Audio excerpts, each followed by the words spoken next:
نحمده ونصلي على رسوله الكريم اما بعد فاعوذ بالله من الشيطان الرجيم بسم الله الرحمن الرحيم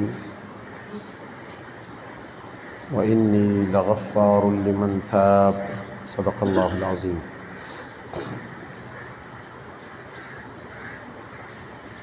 1442 ہجری کے رمضان المبارک کا 11واں روزہ ہے۔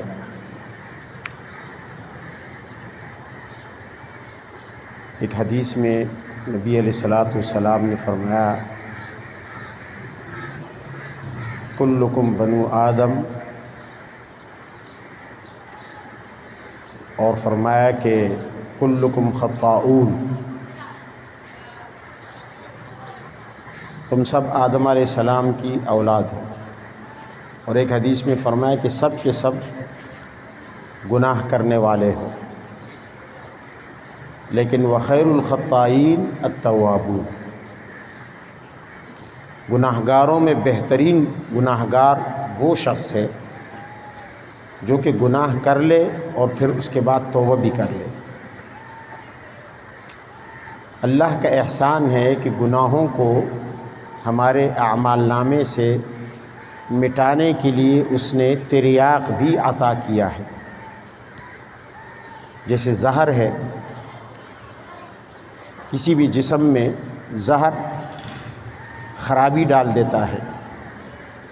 اگر کوئی زندہ انسان یا جانور زہر کھا لے تو اس کے اندرونی اعضاء خراب ہو جاتے ہیں، سڑ جاتے ہیں، خراب ہو جاتے ہیں، بیکار ہو جاتے ہیں، اور بالآخر وہ مر جاتا ہے۔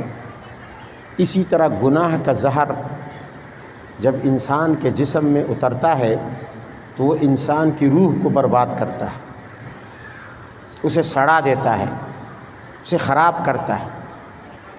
اللہ تعالیٰ نے زہر کے اثرات سے جسم کو محفوظ رکھنے کے لیے تریاق عطا کیا۔ ہم حکیموں کے پاس جا کر، ڈاکٹروں کے پاس جا کر وہ تریاق لیتے ہیں جس سے زہر ختم ہو جاتا ہے۔ تو اسی طرح گناہ کے زہر کے لیے بھی اللہ نے تریاق رکھا۔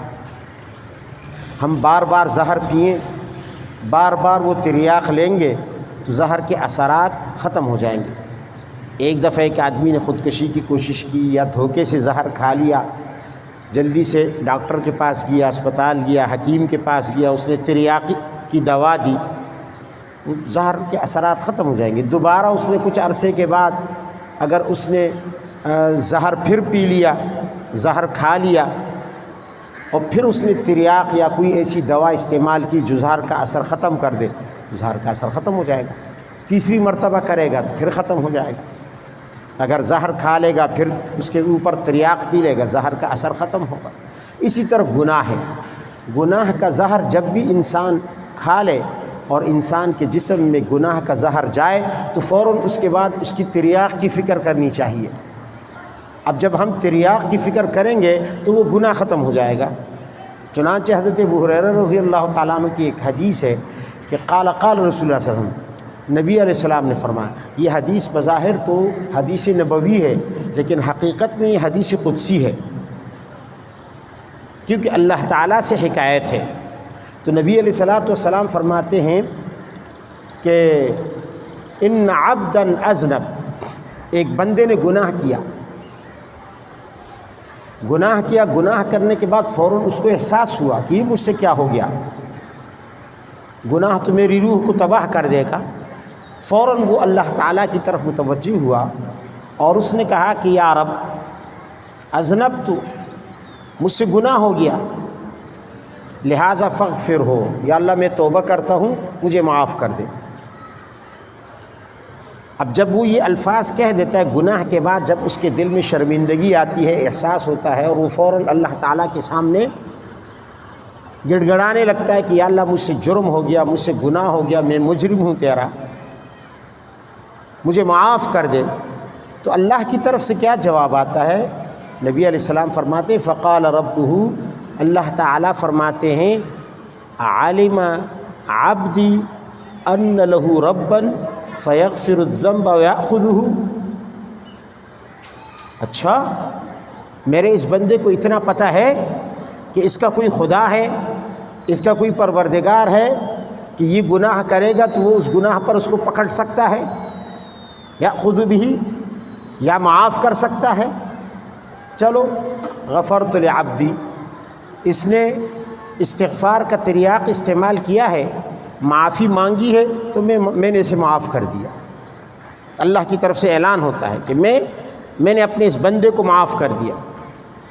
ثم مکث ما شاء اللہ، نبی علیہ السلام فرماتے پھر کچھ عرصہ گزرتا ہے، کچھ عرصہ گزرنے کے بعد ثم اذنب، پھر وہ گناہ کرتا ہے، گناہ کرنے کے بعد پھر وہ کہتا ہے یا رب انی اذنبت، یا اللہ مجھ سے تو پھر گناہ ہو گیا اور میں شرمندہ ہوں، فاغفر ہو، یا اللہ میرے اس گناہ کو معاف کر دے۔ تو اللہ تعالیٰ کی طرف سے یہ جواب نہیں ہوتا کہ جا پہلے بھی تو نے کہا تھا اور میں نے معاف کر دیا تھا، میں نے موقع تجھے دے دیا تھا۔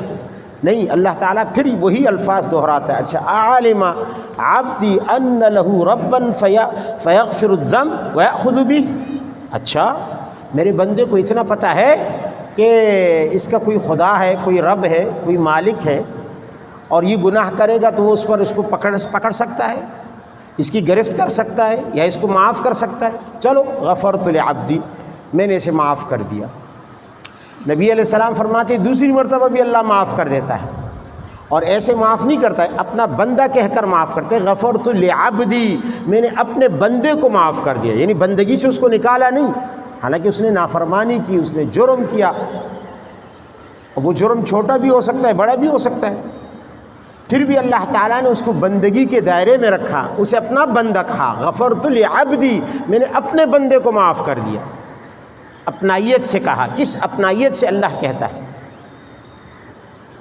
ثم مکث ما شاء اللہ، حدیث میں آتا ہے پھر ایک عرصہ گزرتا ہے، اور کچھ عرصے کے بعد ثم اذنب، پھر وہ گناہ کر لیتا ہے۔ گناہ کرنے کے بعد پھر اسے احساس ہوتا ہے، وہ کہتا ہے یا رب اذنبت ذنبا، مجھ سے تو پھر گناہ ہو گیا، اب کیا ہوگا؟ تو مجھے معاف کرے گا نہیں کرے گا؟ بہرحال فاغفرہ لی، میں تجھ سے معافی چاہتا ہوں، مجھے معاف کر دے کیونکہ مجھ سے یہ گناہ ہو گیا ہے۔